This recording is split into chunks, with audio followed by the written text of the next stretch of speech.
Bortle here with Troy Yamaguchi. Dylan Sumner. and Lucas Sacco. What'd you do and what'd you play? We played in the LA Regional, and we all played pretty much the same deck. We played Tearlaments.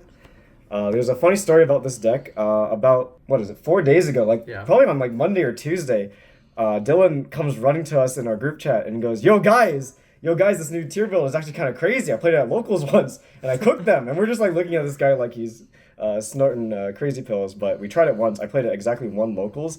I was making insane boards, playing through everything, just blowing people out. And you're just, once you play this build, you realize like the amount of things you can do is just ridiculous. It's like unfair. You just play through everything, and their entire board just disappears, and your board just appears out of nowhere. Like you black out, activate cards, it goes crazy. We should probably say what we placed though. Oh yeah. So Troy, you got. Oh yeah, I got fourth. Luke got third. He did pretty well. Dylan got eighth. So we managed to get 2 of these cool deck boxes and a bunch of rubber mats, I guess. That was cool. We played 10 rounds. Let's get into this list. Yep. So to start off, the tier starters, you've got your normal summons, 2 Diviner, 2 Reno, Namurli, of course, and then the fusion names, Hovness, Shaylin, of course, no fewer than 3 planets, Terraforming Foolish. These are the cards that like help you get off the ground. Of course, this send Kelbeck Mill 5, this send Teargash Mill 2. Like even this milling 2 is ridiculous, just because this is a build that plays a lot of good mills. Like it gets you there. Like that's the core theme of the deck. That's what you just keep repeating. It's like it gets there, gets there, gets there. So these are cards that help you get off the ground. There's 12 of them total, which is like a ratio or something. And then now, these are the good mills in the deck. This is why everyone feels like they get sacked when they play this deck, but the realistic thing is like, it's over half of the deck is just like good shit to mill, right? The deck lost a lot of power when all the milling names are limited, so you just have to replace them with like kind of cope versions of that, right? So of course it's the 3 Katie. She turns into like a fake mill, a Guido or Kelbeck over the course of the turn, right? It's on summon mill 3, in the grave mill 2, right? So that sums to 5 in totality. Scream. I played 2. Luke played 3. Or no, Dylan played 3. I played 3. Luke yeah, played 2. Luke also played 2. This is like another one of the cards that helps you get off the ground. I definitely think it's good at 3, but I don't like that. It doesn't like, it's like kind of dead on its own, you know what I mean? So tier 3, it's fine. And then like the kind of high amount of Tearlaments spell traps. These are like kind of weird. These are sometimes really bad to draw. Like they'll brick your hand, but there's other stuff in the list that can kind of like unclog you, right? Once you start to get rolling, and it's just the type of thing where it's like as you play more, you realize that when you start playing to make your hits live, it's what gives the deck a lot of its power. Of course, the Miller. These cards are broken, should be banned. These are some of the weird cards. These are like the weird cards, I would say. I played Mali, Destrudo, and then a bunch of Fiends. My favorite Unchained card, Shyama, and fucking Fiendish Rhino Warrior. And of course, Helshadal. Helshadal is Kelbeck Agido at home. Mills often like 2 or 3 on your turn. If you're going second, this can mill up to like 6 or 7 sometimes. I definitely resolve this to mill 7. This card is like fake Squamata. I cut Beast for this. Luke played Beast over this still, right? Just to have like the more Shadal names, but I figured this gets you this anyway, right? And this is like multi-purpose because it gets you on a Shyama, and Shyama is like low-key the best card in the deck because it pops all this crap, makes it live. It's a 6. It has text to non-targeting pop back row. In the mirror match, if you want to get off your board so you don't get super polyed on your Dweller, you can even just kill itself and it just runs away back into your deck, which is hilarious. Destrudo. This card makes Baron. You target a 4, make it a 3, sync it off with Tearcash or Fenrir. It's broken. These are like the fake 4th and 5th Tearlaments names, right? Except this would make Xyz's, this would make Dweller.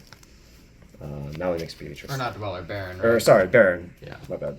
Bortle here with some Team Samurai X1's premium card sleeve Supreme Pro. These sleeves are nice, they're ridiculous, I love using them, they're so smooth, and I don't know if you recall OG PC Whites, but they're the same feeling and the same quality. I love these sleeves, guys, and if you want to grab yourself a pack or a case of these sleeves, check out tsx1.com and use promo code BORTLE10. That's BORTLE10. You'll save up to 10% off your entire order. This promo code works site-wide. That's BORTLE10 at tsx1.com. Now back to the video.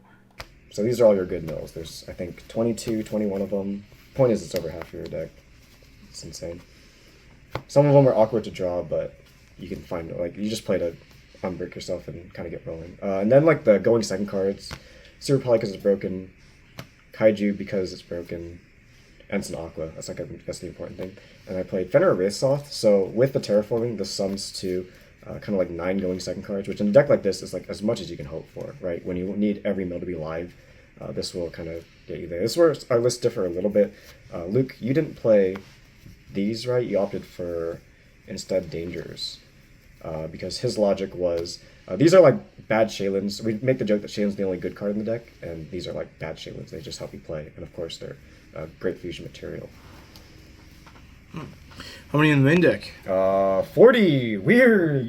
40. I don't mind going to like 41, 42, just because I don't know. Some of it can be weird, but hey, it's a RNG deck, so you need to make the odds in as much as your favor as possible. So that's 40 in the main. You'll notice no cost, no poly. It's just I would consider cost over the Gamma Seal, but just for the Aqua slot. But I don't know. It's not great. Side deck. This was card for card minus 1 slot for Luke. Dylan and I played the same. Same exact 15. Sorry. It's Droplet.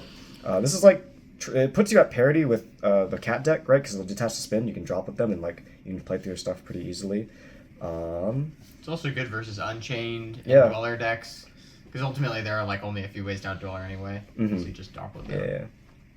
Yeah. Bestials, of course, these are like engine, these are good. Dylan made the cool point that if you're blindsiding just 1 in to counterside their Magnemite, that's like kind of smart. Didn't come up today, but it was a thing that we were doing, which is kind of cool. So just blindsiding 1, because you're safe to assume they have Magnemite in their deck list somewhere, right? And if they don't have Magnemites in their deck list somewhere, then they're probably capping. 3 Joels to beat fake decks, FDK decks, random crap like that. Also good against Flunder, randomly. Then we played Go First side, unfortunately, which was Tikaboo. These were Zombie World Necro Banshees for Flunder. We played a lot of Flunder today. I played, actually only 1. Luke played 2 Flunder, right? How many? I played 0. Oh, you ducked all the Shifter decks. Rabinas? I played 0 Bruh. Shifter decks, yeah. Bruh. But there was a lot of Rabina running around. There was one point where it was me, and there was Rabina, a table next to me, Rabina, the table next to me, Rabina, the table on my right, and then Rabina, the table, 2 to my right. So there was a lot of Rabina running around. So this is no Rabina, and it's it's a dragon deck, a fiend deck, a fairy deck. It's cooks everything, and then crime because it's counter trap, and it's counter shot because it's funny. How many times did you resolve that card? I didn't.